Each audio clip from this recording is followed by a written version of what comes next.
Okay.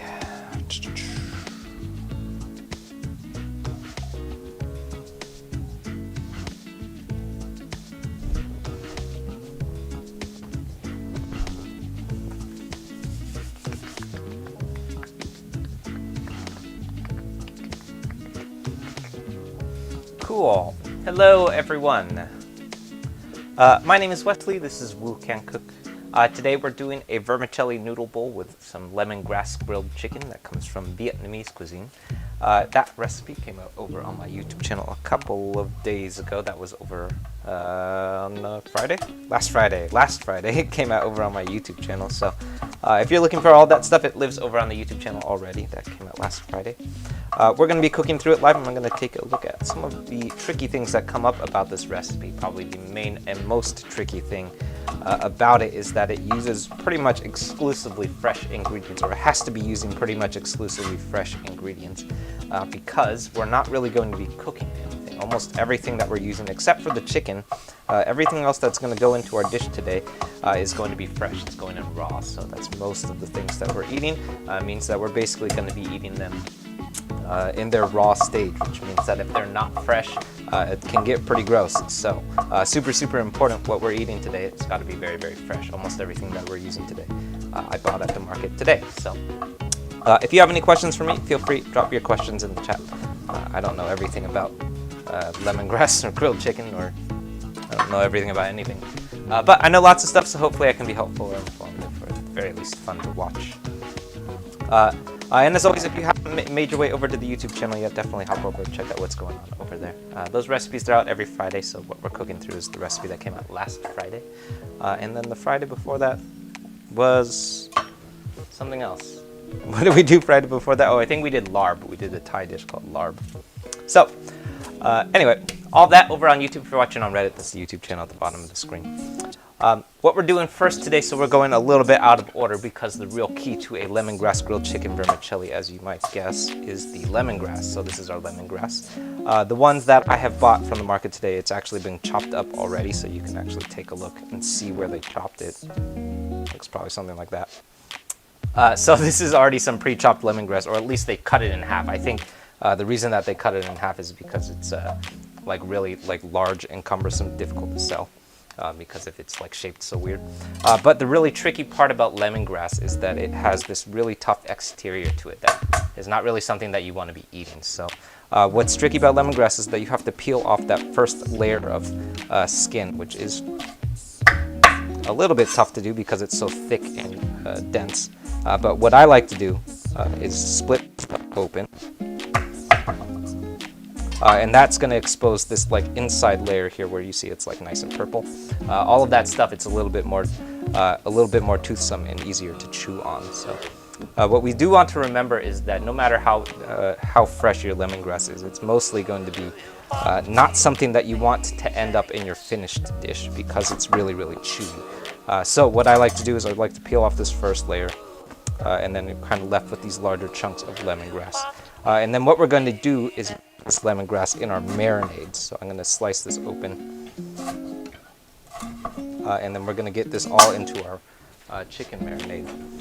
So what I'm doing here, so in our original recipe, what I did is I threw this into a food processor and then sort of like blitzed it together, and we made what I guess you could refer to as a lemongrass paste. You don't have to do that. I actually thought it was a little bit like labor intensive and not necessarily super beneficial. So what I am going to do instead today is skip that paste step. And then we're just going to throw this stuff in whole. The reason that we want it to be whole instead of like diced up or minced or whatever is because if you start mincing that stuff up, it's going to be a lot more difficult to pick back out because you don't actually want it to stay into your wok fry once it gets into the chicken. You actually want to be able to pull it back out because it's still really, really chewy. Oh, Gloomy Kitchen, you're cooking too, so you can copy it. Yes, definitely. If you're gonna cook along with me, actually, the live stream over on YouTube, which is on the channel at the bottom of the screen, has all of the ingredients that we're using today, and I think it actually has a link to the written recipe too. So actually, if you're looking for that, I should link that. Here's the written recipe. Those recipes, they move a little bit slower and a little bit easier to follow along with. But if you're going to cook along with me live today, that YouTube link is usually a little bit easier to bookmark, and lots of people like to earmark it and kind of follow along from there. Cool. A little bit more lemongrass, not that part. But what also a lot of people like to do, the live streams get over on YouTube has all of the ingredients in it, so you can take a look at the things that we're going to be cooking and then pick up the ingredients for the things that we're cooking and then cook along with me when we do the live stream. It's real nice. It's fun to do. Always fun. More fun to cook with other people because we can talk about all the things that we mess up. So here's my lemongrass. Earlier we also chopped up this garlic that's in our marinade. We're going to do a couple other things. But what's most important about our marinade right now, or the way that it looks right now, is that this lemongrass, it's still in very, very large pieces. I'm doing that very intentionally because I want to be able to pull it back out later. If you were to say like fine dice it or mince it or even do like a rough chop on it, you might be able to actually extract a little bit more like aromatic quality from it, but it's also a lot harder to pull back out when you're done marinating, which is really, really annoying because what I ended up having to do in the original version that we did was I actually was like sat there and brushed that lemongrass off with like a bristle brush, which was really annoying. So, all right. Is that it for the solids? It is. Cool. Here's my chicken. So we're gonna get moving on our marinade. So the reason that we're starting with our marinade today, usually you will not see me start with raw ingredient or raw chicken like this because then you got to wash the cutting board twice. But the reason that I'm starting off with it today is because we want to give this marinade as long as possible in that lemongrass. If you're really committed, it should go for at least an hour or at the very least 30 minutes, but all the way up to an hour. I've even done it for like almost 24 hours once, and that was really good. But since we're kind of on the clock and we're streaming, we want to try and get to, or add as much marinade time here as possible. Next up, I'm going to start with my liquid ingredients here. So this is 4 tablespoons of soy sauce.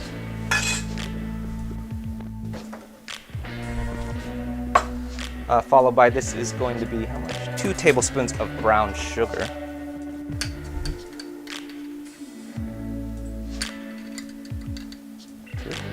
This too.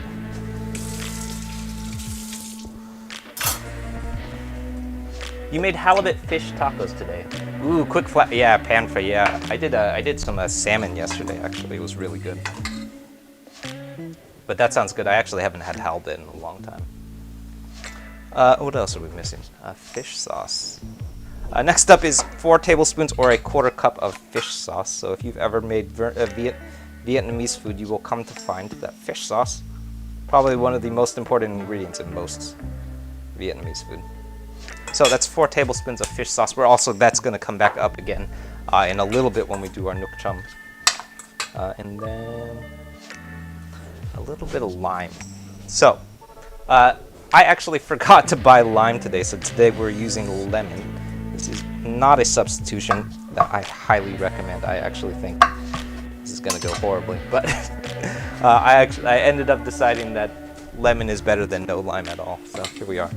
The goal here is that we're trying to introduce a bit of acidity. So in a really traditional Vietnamese dish, should be using lime. That's actually comes up all the time. And it's actually the reason why I don't have lime today.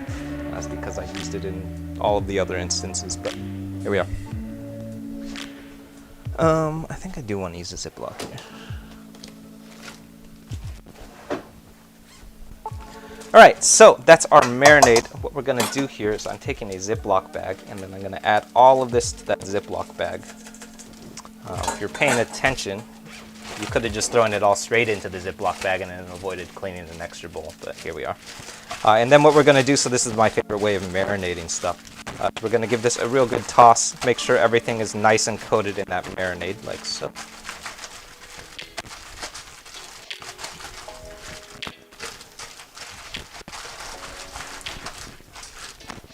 And then we're going to set this aside, and this is going to go at least for 30 minutes, up to an hour. I like to throw it in the refrigerator. And that's our chicken marinade. So super important. This is where most of the flavor is going to come from today, other than our sauce element. This is like where the big bulk of what we're trying to do today is coming from. This is the lemongrass of our lemongrass chicken. So very important. Lots of times I get lazy on our marinades. Today is the one time where we really want to pay attention to that marinade and don't start cutting corners here.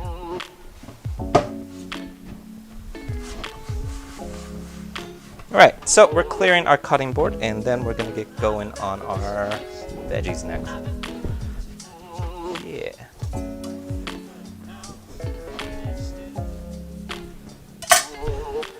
Let's see. Cool.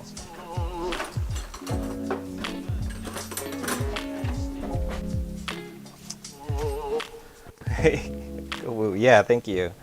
Cool, so first up, so what we're going to do today is we're going to be using a number of vegetables. So in a vermicelli rice bowl, like a vermicelli noodle bowl, like what we're doing today, it can include a whole bunch of different veggies. They have oftentimes overlap with the things that go in pho because, well, number one, because they're really aromatic and they're very common.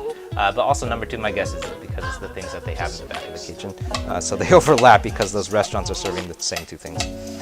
So what we're using today, I actually ended up going with the things that I felt that most people would be able to find, because I want people to be doing these recipes. So what we're using today is this is going to be 2 carrots, this is a little bit of cucumber, we're going to use some bean sprouts, and then a little bit of Thai chili coming up later on. But if you're want to get adventurous, you can also include things like mint leaves. Cilantro would be really common. You could use some crushed peanuts. That's also really common. I've seen a lot of like fried and deep fried even shallots come up a lot. Also going to actually include a little bit of lettuce too. So all of those things pretty common to use in a vermicelli rice bowl like what we're doing today. But don't feel obligated to follow just the things that I'm using. As always, as with pretty much any recipe, remember that it's adaptable and you should adapt it. That's the whole point. Kevin, what's the hottest pepper that I've cooked with? Ooh. I don't cook with super hot peppers all the time.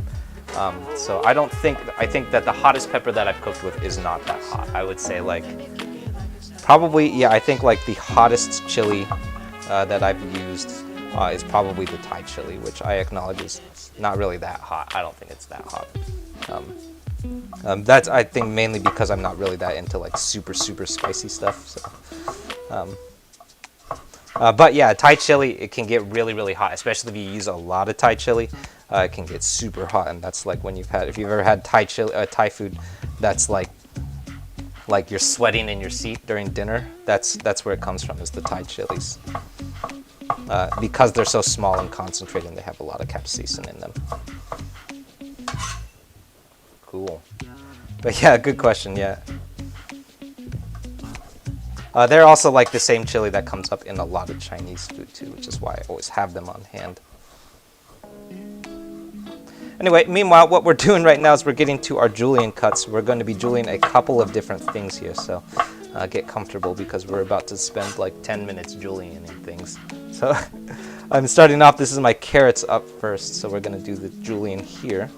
What we're doing with our julienne is, so I'm going with planks here first, and then I'm flipping them on their side, stacking them on top of each other and cutting downward. So if you're really committed, you want to pay real close attention to that. I oftentimes get lazy with my julienne cuts, and also I think I want to say is if you're really lazy, you could probably get away with a really thin plank, basically like this if we stopped here.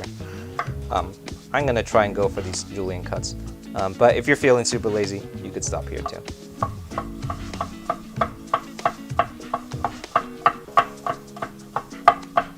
But essentially the goal here is since all of these ingredients are going to be used raw, so literally the only thing that we're going to be cooking today is our chicken, which means that literally everything else that we're chopping up, we're going to be eating it raw, which means that in order for it to be like not too like chewy or large and like cumbersome to put in like a bite, we want them to be chopped fairly thin, because you remember that we're pairing this with really thin and fine vermicelli rice noodles. So julienne cut may be super important. Yeah. The Carolina Reaper challenge. Ooh, I would probably clock out on that. Yeah, I've never been like really into like super spicy stuff. And I honestly, I don't think I can handle a lot of really spicy stuff. Sorry, this camera's gonna keep turning off. My bad. It turns off every 30 minutes, and it turns out there's no fix for that, which is dumb. Yeah. It will not break. Yeah.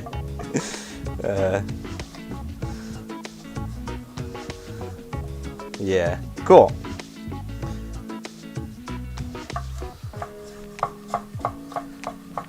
Legless Puppy, that's a good username too. Alright.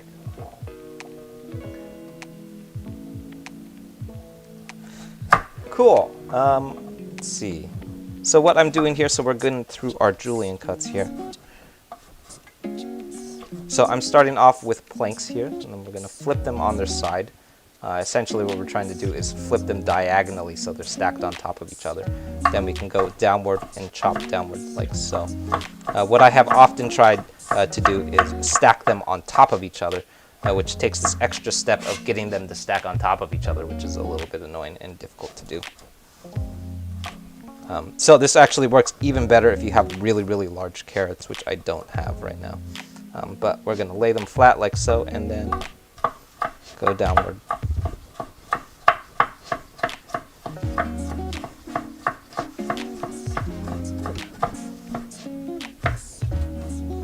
For the julienne cut. Here we go.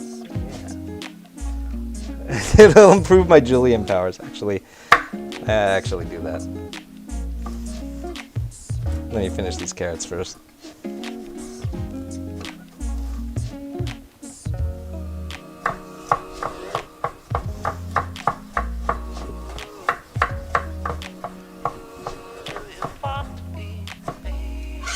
Alright, getting there.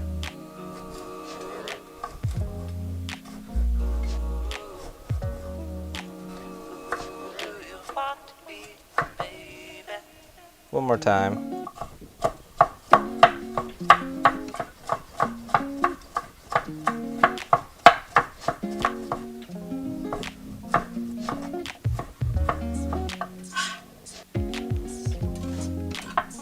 Alright.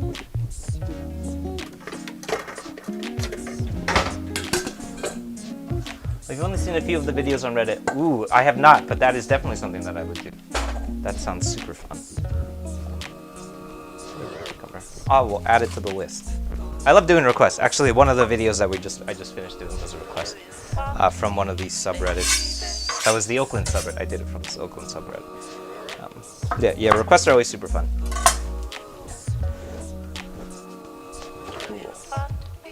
But yeah, Legless Puppy. I will absolutely add that to the list. Also, I love your username.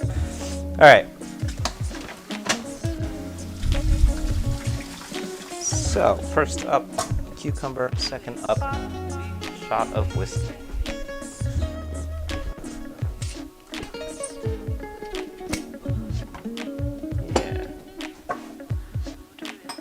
Do I grow any of my own veggies? I used to. It has been so hot here that they've been dying really, really rapidly. I actually think it's more about the fact that it's been so hot in my backyard specifically. I think something about the direction of the sun that's been coming in lately, that they've all been dying off. So I have in my backyard a whole bunch of green onions. I grow green onions all the time because they're really easy to grow. And then there's a heirloom tomato plant, or a couple heirloom tomato plants that are kind of struggling. I think one of them's still alive. And then there's a couple of cucumber plants in the back. But all of them I think are like, they might even be dead by now. Yeah, for some reason, I think it has to do with the direction of the sunlight that's been coming in. And maybe I should just move them into somewhere else in the backyard. Where am I? Yeah, I'm in Oakland. So that's actually the same reason why we do so many like Oakland restaurant requests. We have a recipe request coming up for a noodle dish from Shandong here in Oakland. So. All right, so for our carrots, or cucumbers, we're doing the same thing. We're also going to do Julian cuts. But you'll notice what I just finished doing is I just cut out all of the seeds of my cucumbers, so they look like this. Here's all of our seeds. We're taking that out. That's not super essential. The seeds of a cucumber, obviously, they are definitely edible, so you don't have to pick them out. But what I've found is that, especially when you go and do the Julian cut on your carrots, is that they get really, really mushy, so it's not super, super attractive because basically Julian cutting a whole bunch of seeds, which is basically just going to mash into like a big mush. So what I like to do especially when I Julian cut cucumbers like this, is I like to pull those seeds out. So what I'm essentially doing is I chopped it into quarters and then slice those seeds out. That makes it a little bit easier to slice off those seeds.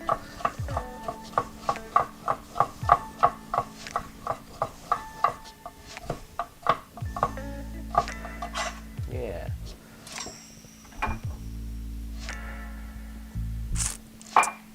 Cool.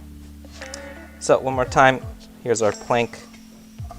Anytime that you're chopping planks like this, very useful to just chop with the tip of the knife. Don't go slicing all the way in with your knife because the cucumbers are going to stick to the sides of the knives. And I will show you what that looks like. It's super, super annoying.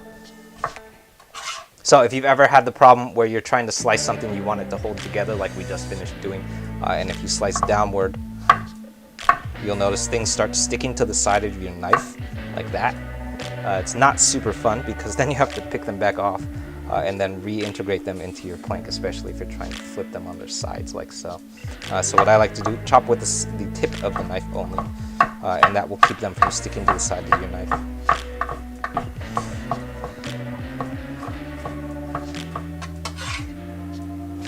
Yeah, downtown Lake. Yeah, Lake Merritt. It's changed a lot. I've been here since 2008. It looks very different. 2008 was a real different time for Oakland. 2007. Actually, I think I might have moved here in 2007 even. Cool. So that's our cucumbers. Here's our carrots. All done with Julian cutting. That took a long time. Almost 10 minutes. Almost on the dot. So we're going to set those aside and then move on to our lettuce. So in the original recipe video that we did for this particular dish, I think I just tossed these in straight into the bowl. And I think the real inspiration for doing that is because I thought it looked really pretty, and I saw someone else doing it, and it looked really pretty. I also ended up being, after I went and ate it, I discovered that it was really, really annoying to eat because there's basically you're trying to like bite off an entire chunk of lettuce. So what I'm going to do today instead, because that's really annoying and not worth the prettiness, is I'm going to slice these in. Basically, we're going to do a shred on our lettuce, but I'm going to do it with a knife though. So this is butter lettuce. You don't have to use butter lettuce. You could use romaine lettuce. You could use iceberg. Any kind of lettuce will do. Really, this is just a filler veggie. So whatever kind of lettuce you end up using, I'll be honest, you're probably not going to taste it because lettuce doesn't taste like anything, unless you use something like arugula, which would be weird. You cut yourself trying to flick a carrot off. Yeah, I do that all the time. So yeah, definitely, if you have that problem, so what you want to do is lay the whatever it is that you're cutting down and then slice it this way, like so, instead of cutting downward like this, because you'll find lots of stuff sticking to the side of your knife really annoying. So instead, we're chopping with the sides of your knife, or the tip of your knife instead. Yeah. All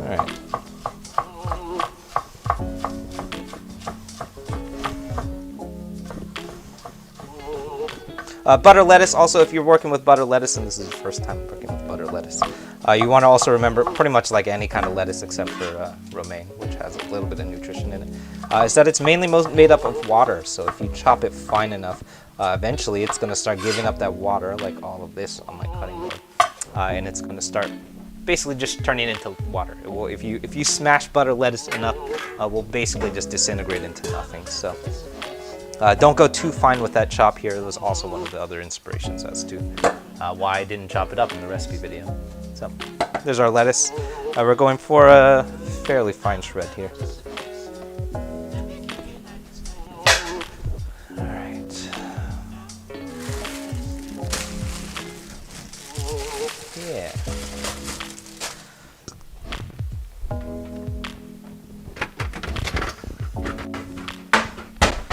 Okay, last up, these are our bean sprouts. So today we are using, do these have beans, mung beans on them? They don't. No, they don't. Sometimes if you find the right bean sprouts, sometimes you'll come across bean sprouts with the mung bean attached. So you want to remember that a bean sprout is basically just the sprout of a mung bean, which is another kind of bean that you come across quite often. Here's one right now. You can actually look.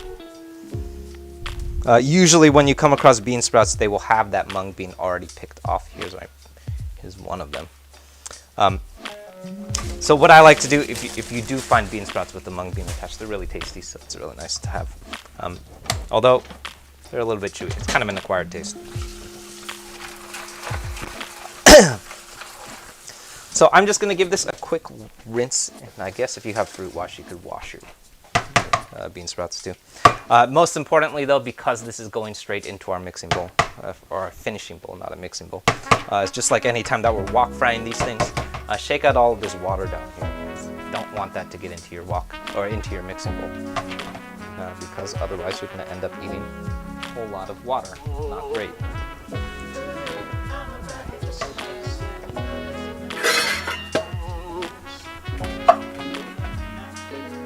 So there's our bean sprouts. We're going to set those aside for all of our other veggies. Yeah, hello. Thanks for jumping on. What are we prepping? Yeah, today we're cooking a vermicelli noodle bowl with some grilled lemongrass chicken vermicelli. So it comes from Vietnamese cuisine. Hello, by the way, to everyone just tuning in. Today we're doing a lemongrass vermicelli noodle bowl. Here's our vermicelli. It looks like this. It's part of a recipe series that we've been doing where we've been reproducing a lot of food from the Oakland, Chinatown restaurant scene. So if you're looking for that, all of those recipes, they already live over on my YouTube channel. So that's a fun place to go if you haven't checked out the YouTube channel yet. Lots of fun new content coming up every there. Last Friday we came out with the recipe video for what we're cooking today. The Friday coming up is going to be a recipe video for a hot and spicy chow mein, which is a form of chow mein that actually comes from a restaurant here in Oakland called Shandong. So lots of stuff like that coming up over on the YouTube channel yet. So if you haven't checked out the channel, definitely hop over, check out what's going on. Lots of fun stuff. Next up, what we're doing right now is our vermicelli noodles. So as you can see, they are packaged freeze-dried like so. They're like literally packaged in bricks, so we can take a look. Looks like this. Packaged in like bundles that won't always be frozen and dried in like really small bricks like this. But what we do want to pay attention to is, so unlike, let's say, like a pasta or a spaghetti, is that this stuff, vermicelli rice noodles, very, very delicate, which means that they overcook really, really quickly. So we don't want to treat these like you would with like a pasta, where you would throw it in like a rolling pot of like boiling water. That will probably overcook them. You will overcook almost immediately. You'll probably overcook them within like 5 minutes, or like 5 to 10 seconds, I mean. So what I like to do anytime that I'm working with vermicelli rice noodles, but also pretty much anytime that I work with rice noodles in general, any kind of noodles that are made up of rice, because they're so delicate, is I like to soak them in hot water instead. So I'm starting off by measuring out. This is 8 ounces of rice noodles. And then we've got some boiling water, and we're going to get this soaking. And the way that boiling water is going to cook it is going to be a lot more gentle than how you would if you had a rolling pot of boiling water, say like a stock pot or something, because that stock pot is going to be a lot more aggressive and things would start overcooking really quickly. So what that does mean, though, since that these noodles are so delicate, is that we want to be pretty careful and like pay attention to their texture for almost the whole time that we're cooking it. What I usually like to say is within like the first 5 minutes we want to be paying attention. Make sure that things aren't overcooking, make sure things aren't clumping together, generally paying attention to their texture.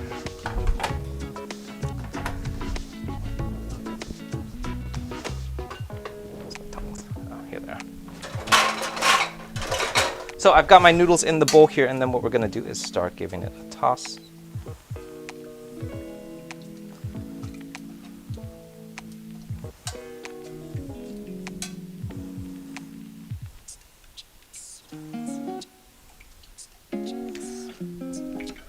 Might not even actually have to mess around with this too much. So what I'm going to do is I'm going to just let this soak for about 5 minutes, and that will pretty much bring it up to temperature. In the meantime, we're going to get to work on our sauce base. So in a vermicelli noodle bowl like what we're cooking today, there's really only one sauce element, and I actually always thought that it was just fish sauce. I assumed that it was just fish sauce, but it's actually a couple of different things. Mainly it has some aromatic vegetables that are incorporated. So we're going to include, this is going to be a couple of Thai chilies. That one doesn't look super hot. I'm going to use, how many are we using today? Just 2. I'm going to make it 3.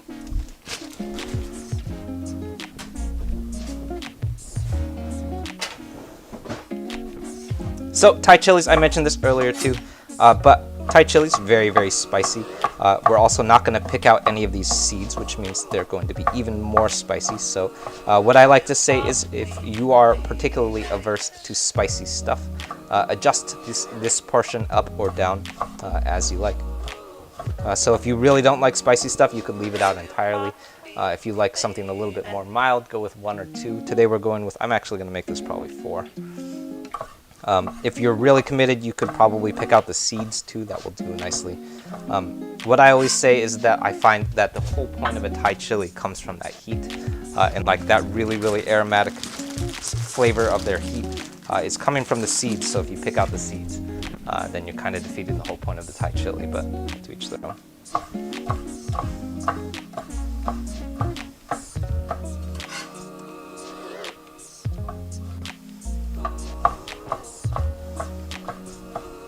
All right. So what we're doing today is, what we're doing right now, excuse me, this is what you would call the nok chum. And it's essentially the sauce element that goes on top of everything that we're going to be coating in our final finishing bowl. So what lots of people do assume, like I did, incorrectly assumed, is that the sauce that we're assembling right now is just fish sauce. Lots of people just think it is just fish sauce, like straight out of the bottle. But actually what it is fish sauce combined with a number of different veggies and aromatic elements. So what we're going to use today, this is going to be, that was four Thai chilies, I think is what we ended up using. And then this is going to be 4 cloves of crushed and minced garlic. And then we're going to add a little bit of sugar. And then what I actually found is really, really useful is I'm going to dilute it with a little bit of water, which is nice because that fish sauce, it gets really, really dense. So if we cut it with equal parts of water, it kind of keeps things a little bit less syrupy. Fish sauce can get really, really syrupy if you use too much of it or if it's too concentrated. So there's our garlic and our chilies.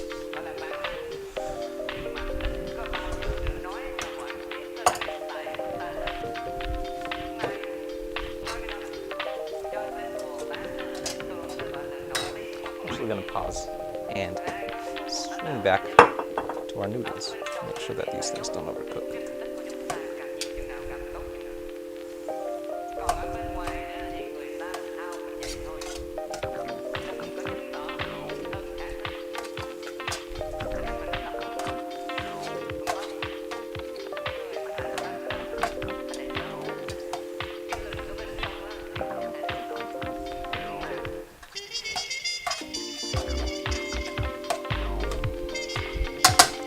Yeah, these are already done.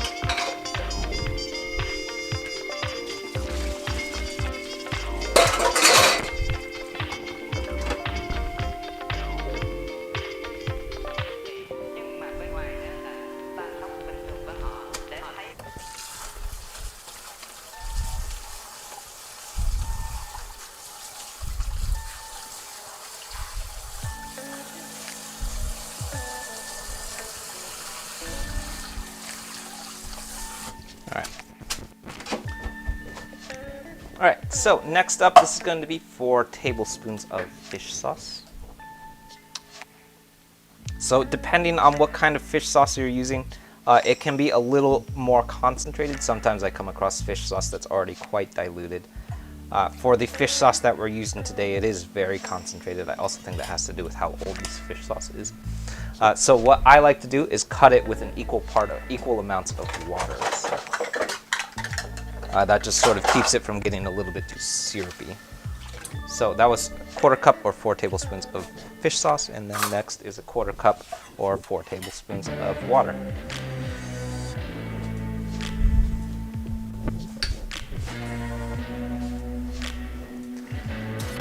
Next up is going to be 2 tablespoons of brown sugar.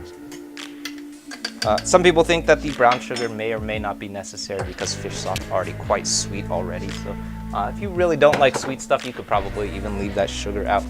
I actually think that it adds something a little bit nice, especially if you're using brown sugar, because it kind of adds an interesting quality to it. But if you really don't like it sweet, you could totally leave it out and it would be nice.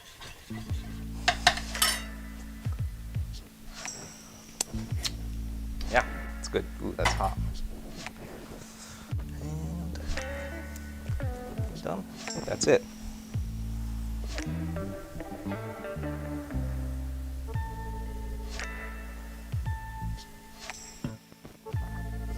Cool.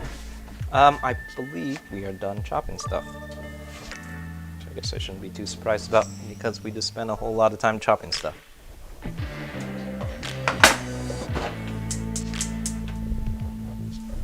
Alright, so over on the stove, I've got my wok heating up.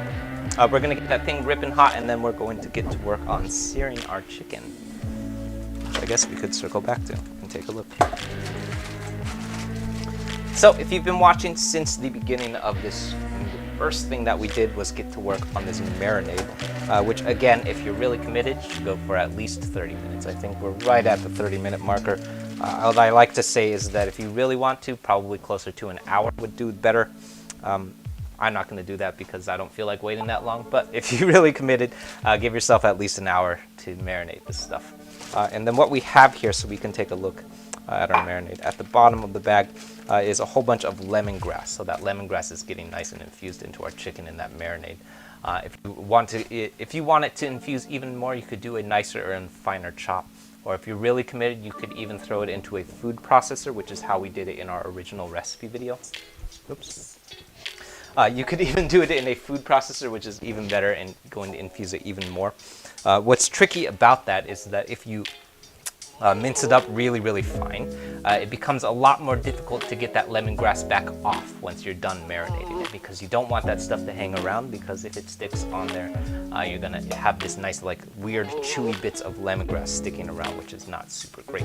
Not something that we really want to be eating all the time. It's not that big of a deal. It's not like it's poisonous or anything, but it's just kind of a weird texture to leave on your chicken. So what I like to do, or what I've started doing in this particular recipe, is leaving it in larger chunks. It doesn't quite infuse quite as well, but it's still a little bit easier to pull off. So in the original recipe video, we pulsed it in a food processor, and what I ended up having to do was get a really fine, or like thick bristled brush and brush off that lemongrass, which was a little bit annoying. All right, so we're gonna get to work. Am I on the right camera? I am on the right camera. This is gonna be 4 tablespoons of peanut oil, and then we're gonna give our wok this nice long yaw.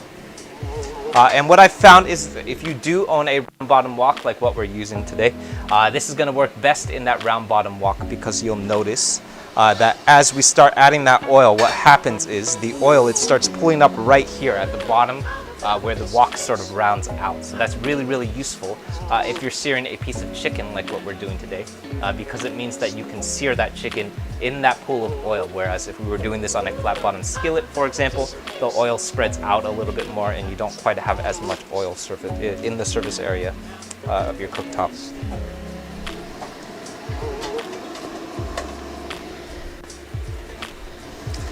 All right, so here we're going to do one piece of chicken at a time. Here's my first piece going in. Probably should be using tongs. Oh well. And then what I'm going to do is we're going to sear that for a 2-minute undisturbed sear. So very, very important. Anytime that you're searing anything, really, the key to getting a good solid sear is don't fuck with it. Just leave it. Stop touching it. Don't shift it. Don't take a look at it. Don't move it around. The more that you move something while it's searing, the less quality of sear it's going to turn out. So do yourself a favor and stop fussing with it.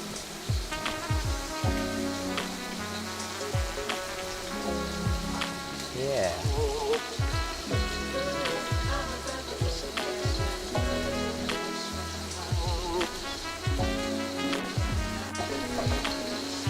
Cool. All right, hello to everyone just tuning in. We have a minute and a half to introduce myself. My name is Wesley. This is Wu Can Cook. If this is your first time catching one of these streams, we're here every Tuesday and Thursday at 6:30 PST. With new recipes out over on my YouTube channel every Friday. RKK6, how's it going? Hello. Welcome back. If this is your first time tuning in, we're here every Tuesday and Thursday at 6:30 PST. With new recipes out over on my YouTube channel every Friday. So. Last Friday we came out with a recipe for a vermicelli noodle bowl featuring lemongrass chicken, which is what we're grilling up right now. Friday before that we did a Thai dish called larb, which is sort of like a Thai lettuce wrap sort of deal. Also super tasty, but I can't remember. This Friday coming up is going to be a recipe for a hot and spicy chicken chow fun, which is inspired by the version that you can find here in Oakland. From a restaurant called Shandong. So if you're interested in stuff like that, definitely make your way over to the YouTube channel. Check out what's going on over there. We've got new recipes coming out every Friday, so lots of fun stuff popping up over there.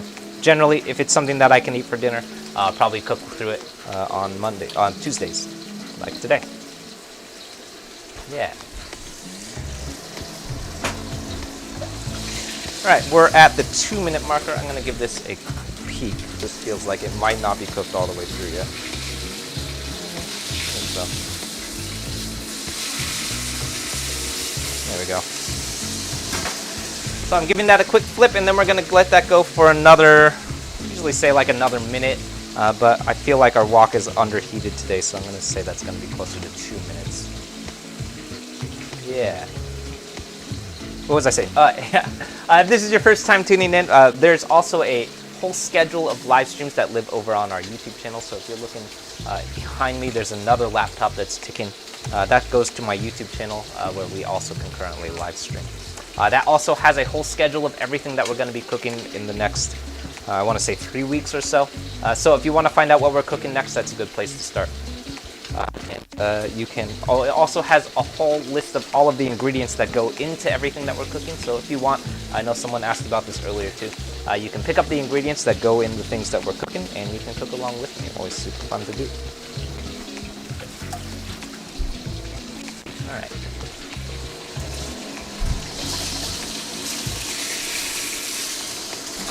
Anytime that you're searing something, you will probably find that the second side, it never sears quite as well as the first side. So don't panic if you can't get quite the same quality of sear.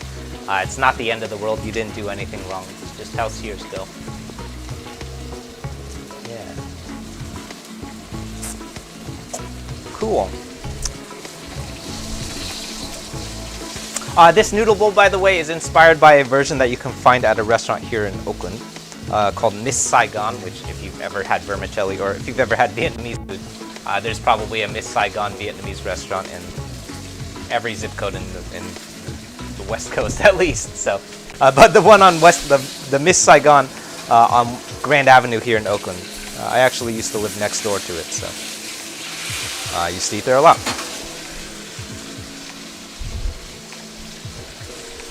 All right.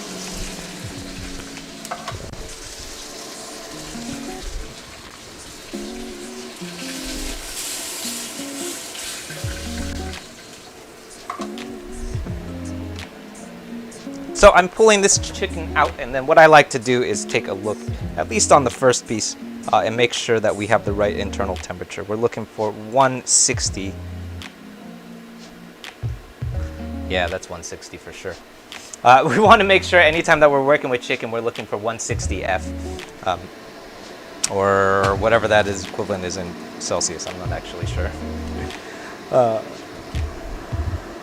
But let's get back to our second piece of chicken going in. It's also looking a little bit low on oil, so I'm going to add a little bit more here. And you'll notice what's happening in my round bottom wok here is here at the bottom where it rounds out. All of that oil, and it's also now parts and bits and pieces of chicken fat, they're starting to pool up. So we have this nice pool of cooking oil that's pooling up at the bottom. That's really, really useful for sears like what we're doing right now, because it kind of gives us this opportunity to sear stuff in a lot of oil without using too much of it. So that's still only maybe like 4 tablespoons of peanut oil in the wok. But because of the shape of the wok, it kind of gathers at the bottom, and it's really, really useful for a sear like this. So if you have one, I highly recommend it for what we're doing right now. There have been many scenarios where I have mentioned that a round bottom wok not super great for the types of sears that we were doing. So if you've ever seen us doing, like, say, Mongolian beef or any kind of sear that involves searing diced pieces of meat, it's a little bit more tricky because things don't, the oil doesn't quite reach the exterior or like the outer area of the surface of the wok.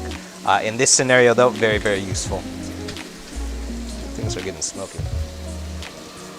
Yeah. Hey, there's Hamcharo. Thank you everyone for subscribing. By the way, if you haven't checked out the YouTube channel yet, we're making our way up to 5,000 subs by the end of the month. So if you are interested in what we're doing, please hop over and give it a subscribe. Help us hit our subscriber goal. That's Hamcharo. He's the hamster that eats ramen, and he only gets to eat ramen when somebody feeds him. So please feed Hamcharo.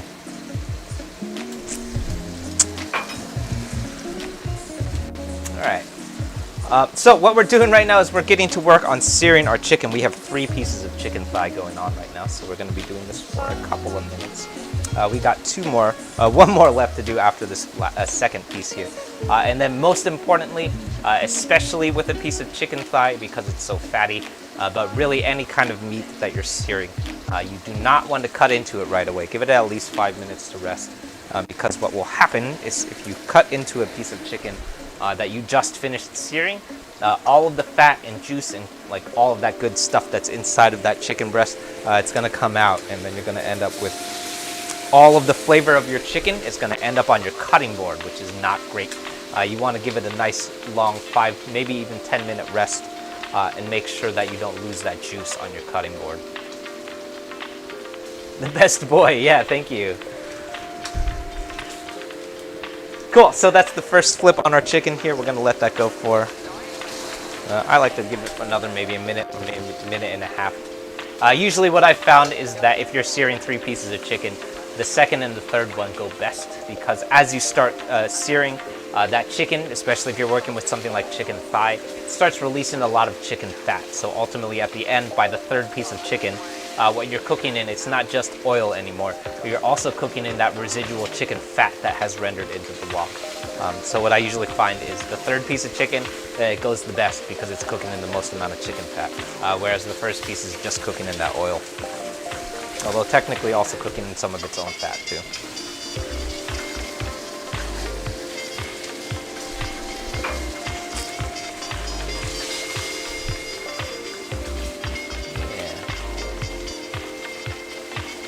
Cool.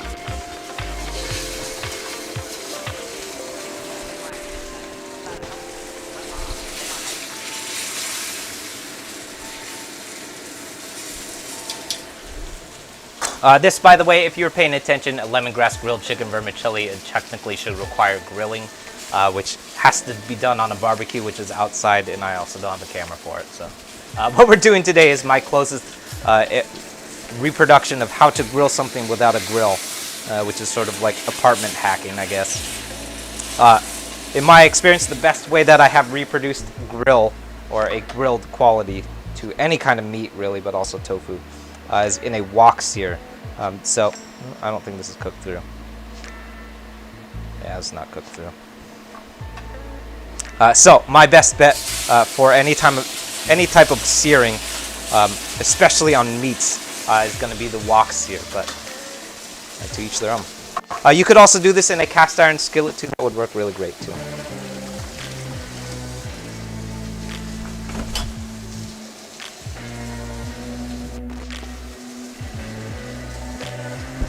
All right. Yeah, cool.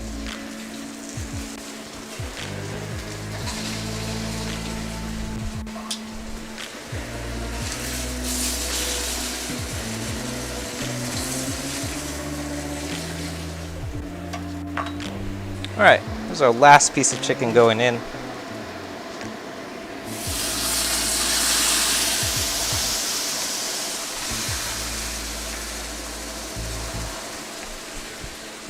right, let's take a look here.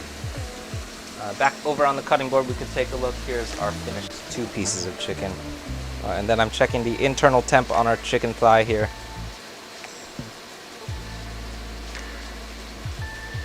There it is.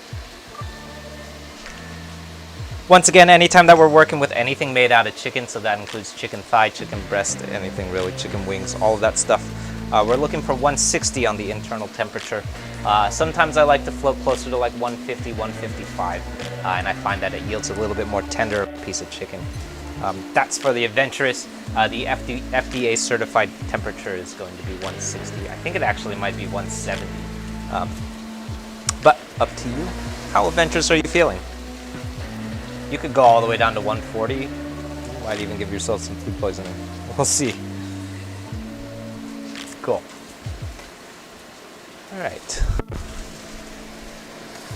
So real quick, while that's going, we can take a look. Here's our finished meat marinade. It is just a bunch of lemongrass, so we're gonna toss this. So very, very important.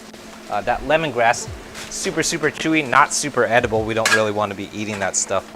We just want the aromatic qualities that come from it when it's in our marinade. So the reason that I left it so large is so that I could pick it out. So if you mince it really, really fine like we did in our original recipe video, you're going to have a hell of a time getting that stuff out because you're going to have to go in and pick each piece out, which is really, really annoying. So what I found is that if you don't mince it like we did in the recipe video, it doesn't quite infuse as as much.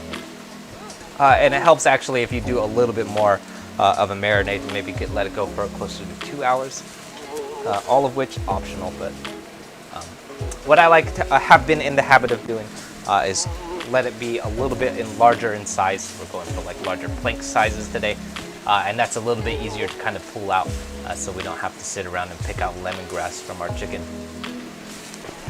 Not the end of the world if you do end up with some lemongrass in your chicken, but all it really means is that you're gonna have to like kind of pick it out. It's not poisonous or anything, it's just kind of chewy, a little bit weird to have like floating around in your chicken.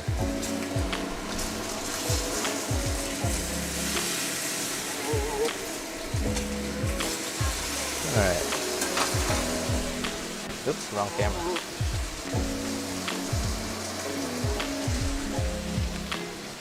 Yeah. Cool. So I just flipped our third and final piece of chicken. It's also the largest piece of chicken. But what you'll notice is happening in our wok here is at the bottom here. That's not just peanut oil anymore, which is what we first started out cooking in.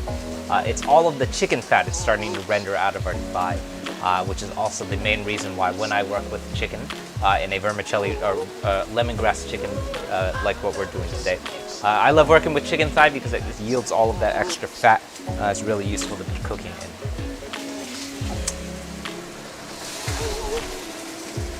Cool. Yeah.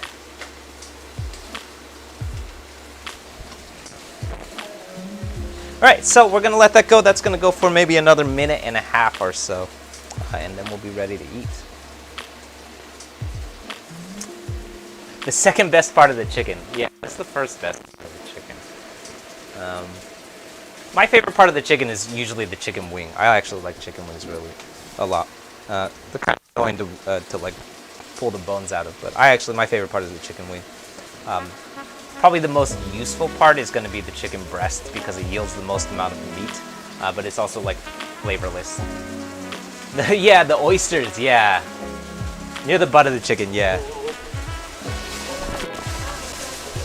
I think I have more opinions about like cuts of pork. So my favorite part of pork is going to be the pork butt. I've been really into pork butt lately.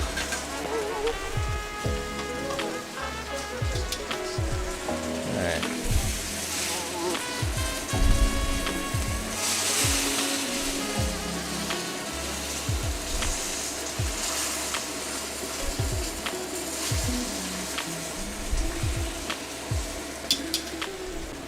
Cool.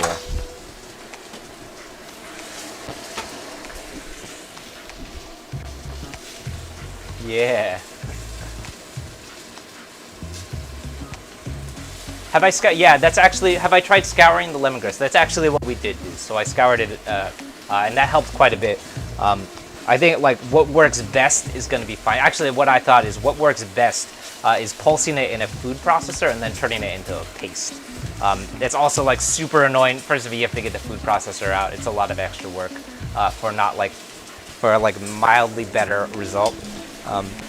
But yeah, if you, that's actually what we did today. So we scored the lemongrass, and that kind of like pulls out some aromatic qualities. And like, I guess like if we're talking about like effort relative to like result, that's gonna be the best bet is scouring it or scoring it. Excuse me. All right.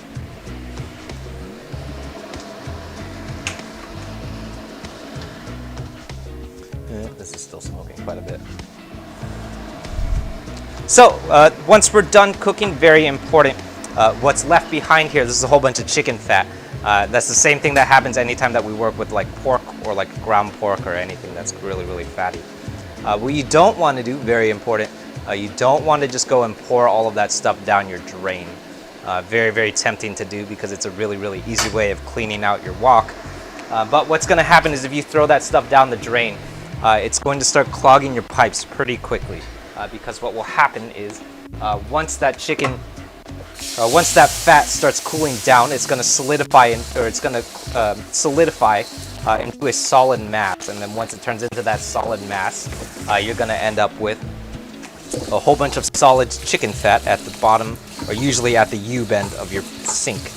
And if you've ever had a sink back up in your kitchen, that's generally how it happens, is when you start pouring fat down the sink. So do yourself a favor, get yourself, what I just did is I poured it into a mason jar, or like a dedicated jar that I have to the side. And then what I do is I throw that out with my fryer oil every time that I deep fry. But what you don't want to do, that stuff can't go down your drain. It also can't go into your trash can while it's hot, because if you throw it into the trash, it's going to melt through your trash bag, and then you're going to have garbage juice everywhere. Not super fun. So what I like to do, pour off that oil, and then give your wok a wipe down. We're ready to cook again.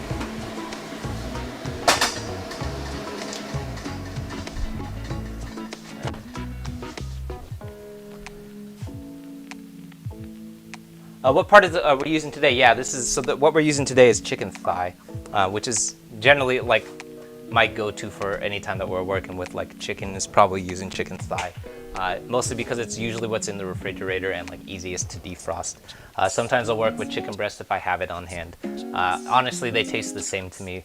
What works best with a sear like this is going to be chicken thigh because it yields a little bit more fat.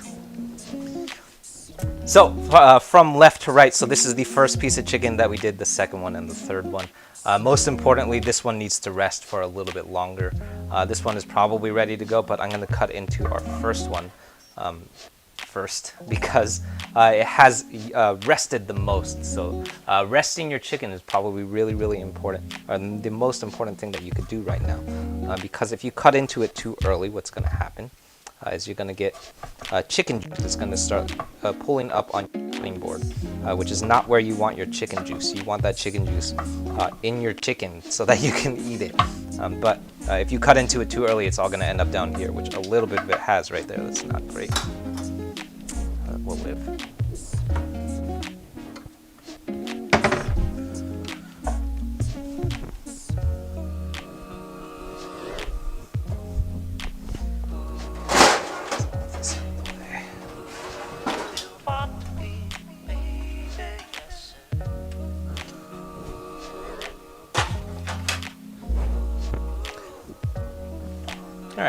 So I'm starting off, ooh, this is clumped up a little bit.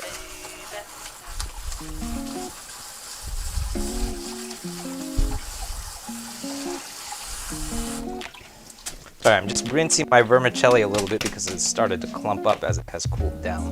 It's not very good. Oh, you only just tuned in? Yeah, that's totally cool. Alright, so actually if you've just tuned in, then you're catching the very tail end, which is probably the most exciting part, to be honest.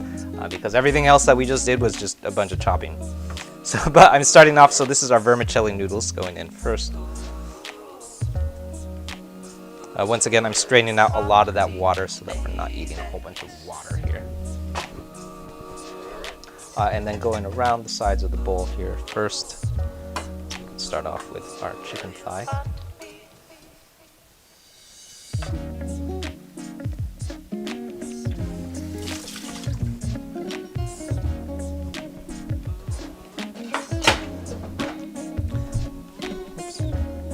Followed next by, this is our bean sprouts. You'll notice the only thing in this mixing bowl, or this bowl right now, is cooked is that chicken. Everything else is a raw ingredient. So next is our lettuce. By our carrots. Let's put this here.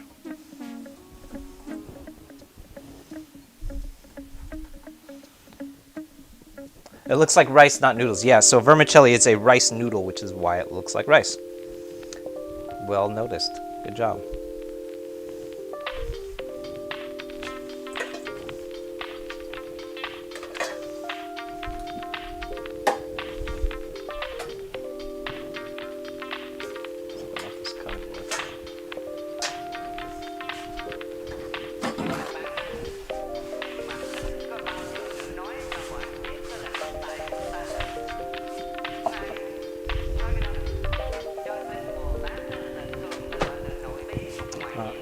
Finally, last up is going to be our nook chum, which is our sauce.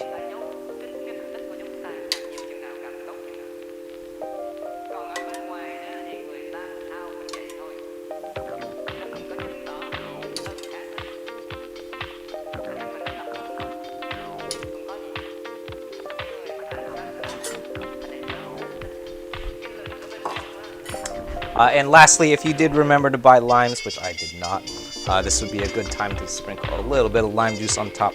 I forgot to buy limes, so we don't have limes, but here we are.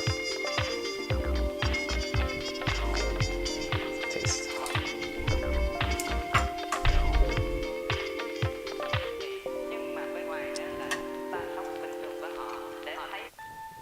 Ooh, yeah. Really tasty. Like very, very aromatic, very fragrant. Nice charred edges to our chicken. Lots of people call that burnt. I actually just call it charred. That's my favorite way of doing a sear on a piece of chicken. Where you get that nice little charred ends and bits and pieces. That's where all of the flavor comes from in your sear. Without it, you really just get like mushy chicken, which is not great. And then lots of like really, really spicy and fragrant qualities that are coming from that marinade too. So. Aren't the white things? Yeah, so the white things, I think you're talking about these, which are bean sprouts. They're mainly, like this is pretty much true for basically any like fresh veggie, but definitely true for our bean sprouts. Also pretty accurate for cucumbers too, but definitely for our butter lettuce. They are mainly composed of water, which means that if you chop them too fine, or if you cook them too fine, they're gonna release all of that water, and then you're gonna boil them down to basically just nothing. Same thing is true for onions, also true for things like romaine lettuce, also true for like iceberg lettuce. A lot of these veggies, they're just composed of water because that's how plants grow, right? So, you want to be very careful. What we're doing today is these have not been cooked at all. They're literally raw bean sprouts. And that's how you get that nice crispy quality to it. It's also the same way that you would come across it in something like pho, where it would enter the pho raw, and then you bite into that crispy piece of bean sprout because it is literally uncooked. Yeah. Oh, you love the gift recipes. Yeah, thank you. Cool, yeah. So you basically just made a salad. That's essentially what it is, yeah. Except it has a vermicelli at the bottom. But yeah, pretty much. Cool, oh yeah. Oh, Atlas, yeah, I definitely, I think like the quality on YouTube is a little bit better. It also has that panoramic view. That's what I've told is lots of people like to tune in on YouTube. And like it also, I've heard that it works a little bit better if you're trying to like play on desktop. I think I've never actually watched the streams though, so I've watched other people's streams though.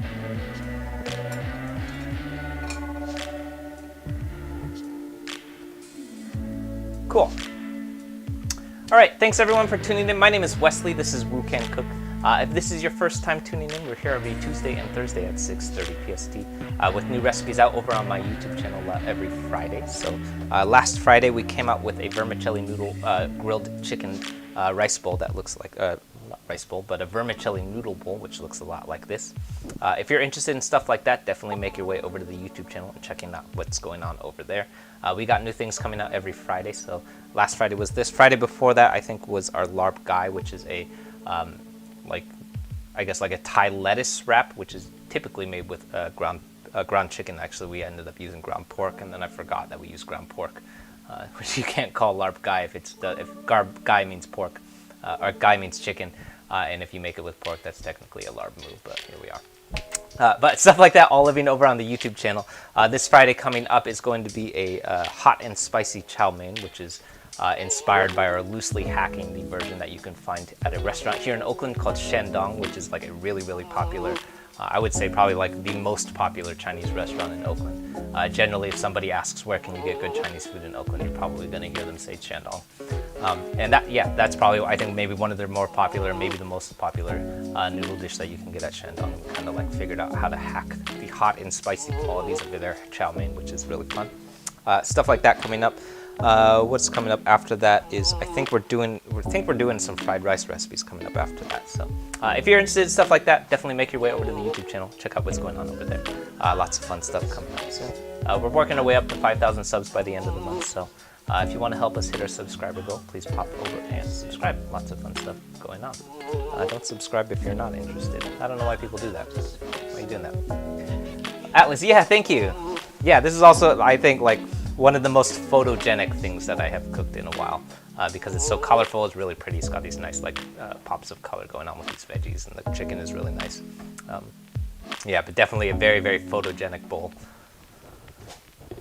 Oh, lots of questions. Do I let the veggies get room temp? Yeah, the veggies are room temperature.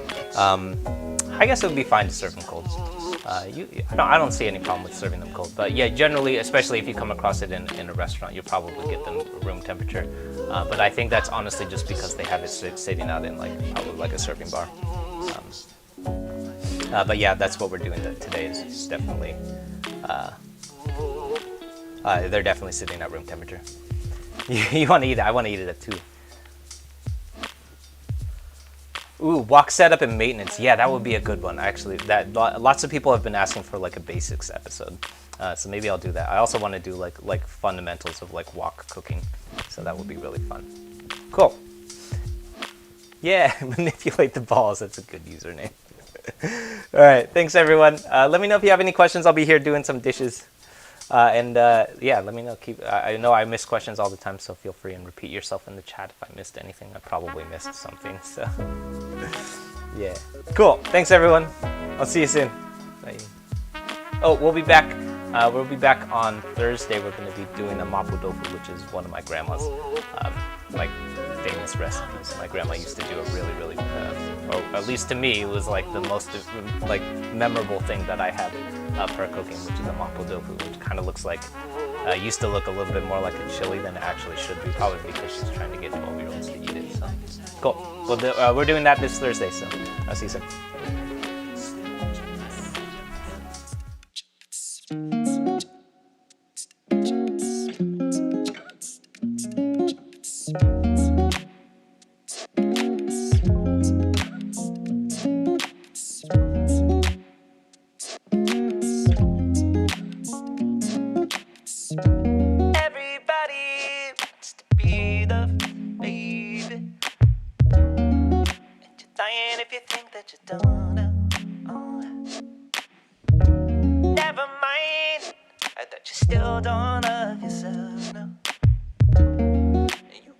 From somebody else now. Whoa. Everybody's got to go up. Sometimes funny how we shoot the move. Still, will we fight it, baby? Alright, never mind. Then I found what I'm looking for, baby. Yes, I found it now. Alright, I'm finally in love with love, and it's bringing me down.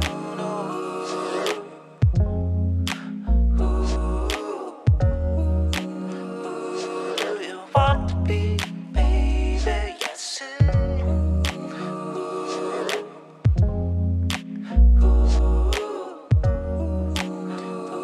Do you want to be, baby?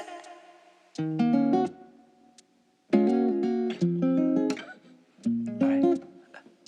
Oh, wait now, baby. I said everybody wants to be. I still got streets, but they don't love me like they used to love it. And I'm reminded of how bad I used to want it. And yes, I still got streets, but more like I took it of my 20s, and it's breaking me down.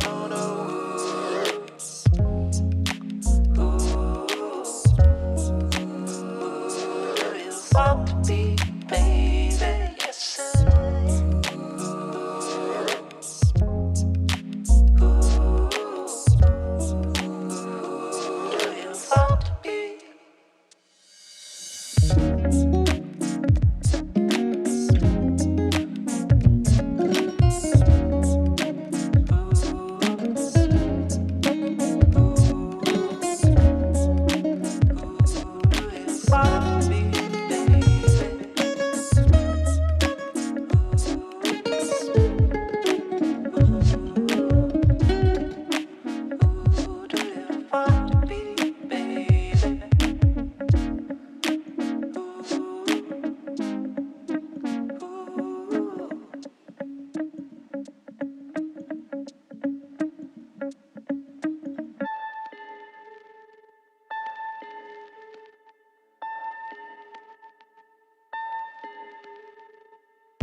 Stoned on you all the time.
whiskey.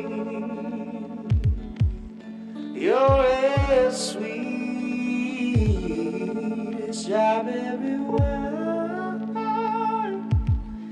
Your bed warm, glass of brandy. Darling, I'll stay stoned on your love